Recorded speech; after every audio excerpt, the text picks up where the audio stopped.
नमस्कार विद्यार्थी मित्रांनो, गुरु क्लासेसच्या या युट्यूब चॅनलवर तुमचं स्वागत करतो। आज आपण पाहणार आहोत इयत्ता 5वी स्कॉलरशिपच्या पुस्तकातील गणित। त्यात पाठ 34वा इष्टिकाचिती व घन, त्यात पुष्ट, कडा व शिरोबिंदू। त्याच्यातला स्वाध्याय आपण त्याला नाव देऊया 34.1। त्याच्यातला पहिला प्रश्न, पुढील पैकी कोणत्या वस्तूची सर्व पृष्ठे चौरसाकृती असतात? 2020 ला आलेला हा प्रश्न। त्यात अगोदर सगळ्यात महत्त्वाचं विद्यार्थी मित्रांनो, पाठाच्या सुरुवातीला जी इष्टिकाचितीची आणि घनाची माहिती दिलेली आहे ती व्यवस्थितपणे समजून घेणे, त्याशिवाय तुम्हाला हे प्रश्न व्यवस्थित सोडवता येणार नाही। व्हिडिओ जो मी तुमच्यासाठी तयार केलेला आहे त्या शिकवत असताना त्याच्यातल्या काही गोष्टी पण तुमच्या डोक्यावरून जातील, म्हणून ती माहिती समजून घेणे तुमच्यासाठी खूप महत्त्वाचं आहे। तर चला वळूया पहिल्या प्रश्नाकडे। आता काय सांगितले? पुष्ट आकृती। आता बघा या ठिकाणी वीट कशी असते? आयताकृती, म्हणून 1 नंबर नाही। कंपास पण आयताकृती नाही, म्हणून ते पण येणार नाही। घनाकृती ठोकळा हा चौरसाकृती असतो, म्हणून पर्याय क्रमांक 3 याचं योग्य उत्तर। पुढचा प्रश्न आहे दुसरा, घनाच्या बाबतीत पुढील पैकी कोणते विधान असत्य आहे? असत्य म्हणजे चुकीचे। घनाची सर्व पृष्ठे चौरसाकार असतात। आता चुकीचे सांगितले हे बरोबर आहे। घनाची सर्व पृष्ठे कशी असतात? चौरसाकृती असतात, बरोबर। घनाला 8 शिरोबिंदू असतात, हे पण बरोबर आहे। घनाला 8 शिरोबिंदू असतात। घनाला 6 कडा असतात, चुकीचं। घनाला 12 कडा असतात, हे चुकीचं, म्हणून पर्याय क्रमांक 3 आपल्यासाठी बरोबर। गोल भरायचा आहे पर्याय क्रमांक 3। पुढचा प्रश्न आहे तिसरा, 2 घनाकृती ठोकळे एकमेकात जोडले असता तयार होणाऱ्या त्रिमितीय आकृतीच्या कडांची संख्या पृष्ठांच्या संख्येपेक्षा कितीने जास्त असेल? 2023 ला आलेला प्रश्न।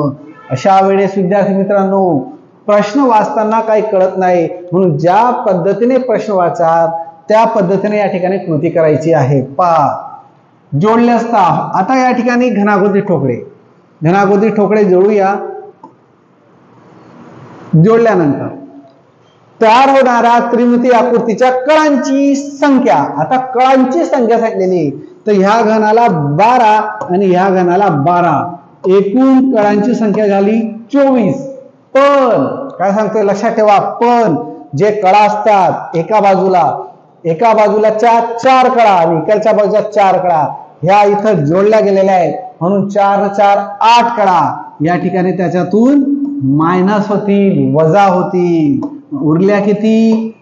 16। पुढे पाहूया, संख्या पृष्ठांच्या संख्येपेक्षा कितीने जास्त असेल? आता पृष्ठांची संख्या, याला पृष्ठ 6, याला 6, एकूण पृष्ठ 12, त्यापैकी इकडचा पृष्ठ आणि इकडचा पृष्ठ जॉईन झालेला आहे, म्हणजे हे 2 कमी होतील।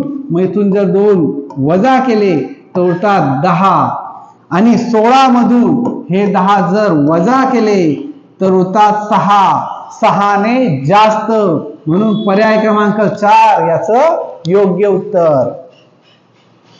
पुढचा प्रश्न आहे चौथा, इष्टिकाचितीच्या कळांची संख्या ही इष्टिकाचितीच्या पृष्ठांच्या संख्येच्या किती पट आहे? 2021 ला आलेला प्रश्न। इष्टिकाचितीची कळांची संख्या आहे 12 आणि पृष्ठांची संख्या आहे 6, तर 6च्या ही दुप्पट आहे, म्हणून पर्याय क्रमांक 1 याचं योग्य उत्तर। पुढचा प्रश्न आहे 5वा, इष्टिकाचितीच्या कडा व शिरोबिंदूंची एकूण बेरीज ही घनाच्या कडा व पृष्ठांच्या वजाबाकीपेक्षा कितीने जास्त आहे? 2022 ला आलेला प्रश्न। या ठिकाणी प्रश्न वाचून कृती करायची आहे। इष्टिकाचितीच्या कडा किती? 12 व शिरोबिंदूंची एकूण बेरीज, शिरोबिंदू किती? 8, यांची एकूण बेरीज सांगितलेली आहे, म्हणून ही झाली 20। पुढे पहा, घनाच्या कडा घनाच्या कळा 12 व पृष्ठांच्या वजाबाकीपेक्षा पृष्ठ वजाबाकी करायचे, याच्यामधून किती पृष्ठ असतात? घनाला 6 म्हणून ते वजा करायचे, उरले किती? 6. वजाबाकीपेक्षा म्हणजे आलेल्या वजाबाकीपेक्षा कितीने जास्त आहे? काय यांचं उत्तर कितीने जास्त आहे? मग 20 मधून हे 6 जर वजा केले तर उरतात 14. 14 ने जास्त. पर्याय क्रमांक 3 याचं योग्य उत्तर. पुढचा प्रश्न आहे 6वा. दिलेल्या आकृतीला किती शिरोबिंदू आहेत? 2023 ला आलेला हा प्रश्न. आता किती शिरोबिंदू आहेत म्हणून शिरोबिंदू मोजूया. 1 2 3 4 5 6 7 8 9 आणि 10 म्हणून पर्याय क्रमांक 3 याचं योग्य उत्तर. पुढचा प्रश्न आहे 7वा. एका घनाकृती डब्याच्या कडा पृष्ठाचे क्षेत्रफळ 36 चौरस सेमी आहे, तर त्या डब्याच्या सर्व पृष्ठांचे क्षेत्रफळ किती असेल? आता घनाकृती डबा, आता डबा जर घनाकृती असेल आणि त्याची एक बाजू 36 चौरस सेमी दिलेली असेल तर घनाला किती बाजू असतात? 6. म्हणून त्याला 6 ने गुणूया म्हणजे 6 बाजूंची चौरस सेमी आपल्याला मिळेल. 6 6 36 म्हणजे 36. 36 चे 6 3 हाताला कॅरी. 6 3 18 म्हणजे 18. 18 मध्ये 3 मिळवले 21. 216 चौरस सेमी. पर्याय क्रमांक 3 याचं योग्य उत्तर. पुढचा प्रश्न 8वा. घनाच्या कडा या घनाच्या शिरोबिंदू व पृष्ठांच्या बेजेपेक्षा कितीने कमी अथवा जास्त आहेत? 2018 ला आलेला प्रश्न बघा. सांगितल्याप्रमाणे कृती करा. घनाच्या कडा किती? 12. या घनाच्या शिरोबिंदू व पृष्ठाच्या बेरजेपेक्षा शिरोबिंदू 8 पृष्ठ 6 यांच्या बेरजेपेक्षा यांची बेरीज किती झाली? 14. कितीचा गॅप येतोय दोघांमध्ये? 2 ने कमी. याच्यापेक्षा हे 2 ने काय आहे? कमी आहे. म्हणून पर्याय क्रमांक 3 2 ने कमी. पुढचा प्रश्न आहे 9वा.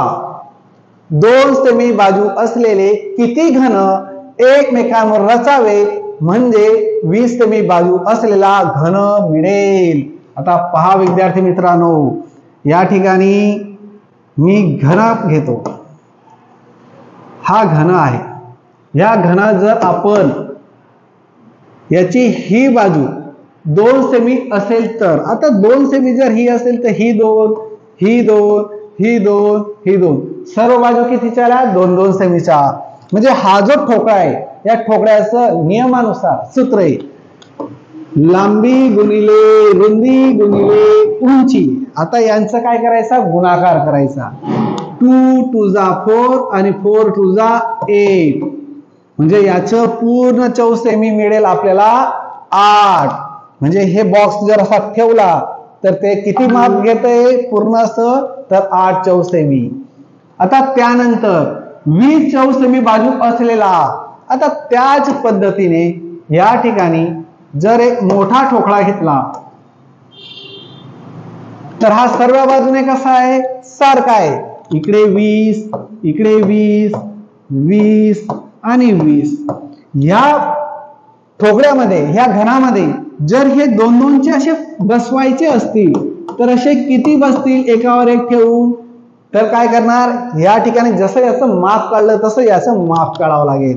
म्हणून 20 गुणिले 20 गुणिले 20 लांबी गुणिले रुंदी गुणिले उंची. मग आता सुरुवातीला यांचा गुणाकार करूया. किती झिरो आहे? 1 आणि हा 2 2 झिरो. 2 2 4. आता यांचा आणि यांचा गुणाकार म्हणून याला गुणूया 20 ने. 1 2 3 झिरो. 1 2 3 झिरो आणि 2 4 8. आता हे आलं 8000 चौरस सेमी. आता 8000 आणि हे 8 म्हणून या ठिकाणी किती ठोकळे बसतील, म्हणून त्याला 8 ने या ठिकाणी काय करूया, भागूया. कारण माप घेणारे ते किती बसतील, म्हणून त्या 8 ने याला भाग देऊया. 8 1 8, 8 1 8, 1 2 3, 1 2 3 0 जर घेतले तर संख्या मिळते आपल्याला 1000. म्हणून पर्याय क्रमांक 3 याचं योग्य उत्तर. हे जे ठोकळे आहेत, हे जे घन आहेत, हे किती बसतील याच्यात, 1000. पुढचा आणि या स्वाध्यायाचा शेवटचा प्रश्न. जर व्हिडिओला लाईक आणि सबस्क्राईब केलं नसेल तर लाईक आणि सबस्क्राईब करायला विसरू नका. एका इष्टिकाची स्थिती आकाराचा पाण्याच्या टाकीच्या तळाची लांबी 5 मीटर, रुंदी 3 मीटर व उंची 2 मीटर आहे, तर तिच्या तळाचे क्षेत्रफळ किती? आता आपल्याला तळाचे क्षेत्रफळ विचारलेलं आहे. मग सगळ्यात महत्वाचं या ठिकाणी बघूया. हे आयताकृती असेल, ह्या आयताकृतीत त्यांनी काय सांगितलं आपल्याला, 5 मीटर लांबी, ही आहे 5 मीटर, नंतर त्याची रुंदी आहे 3 मीटर, ही जी रुंदी आहे ही दिलेली आहे किती, 3 मीटर, आणि उंची, ही जी उंची आहे ही दिली आहे 2 मीटर. पण त्यांनी काय विचारलेलं आपल्याला, त्याच्या तळाचे क्षेत्रफळ. मग तळाचे क्षेत्रफळ म्हणजे काय, लांबी गुणिले रुंदी, म्हणजे जो तयार होतोय तो आयत तयार होतोय. हा असा जो आयत आहे, दिसतोय तुम्हाला हा आयत, याचं आपल्याला क्षेत्रफळ काढायचंय. म्हणून त्याचं सूत्र काय, लांबी गुणिले रुंदी, म्हणून 5 गुणिले 3 बरोबर काय आला, 15. 5 3 जा 15. पर्याय क्रमांक 1 त्याचं योग्य उत्तर. धन्यवाद विद्यार्थी मित्रांनो. भेटूया उद्याच्या दिवशी पुढच्या व्हिडिओमध्ये.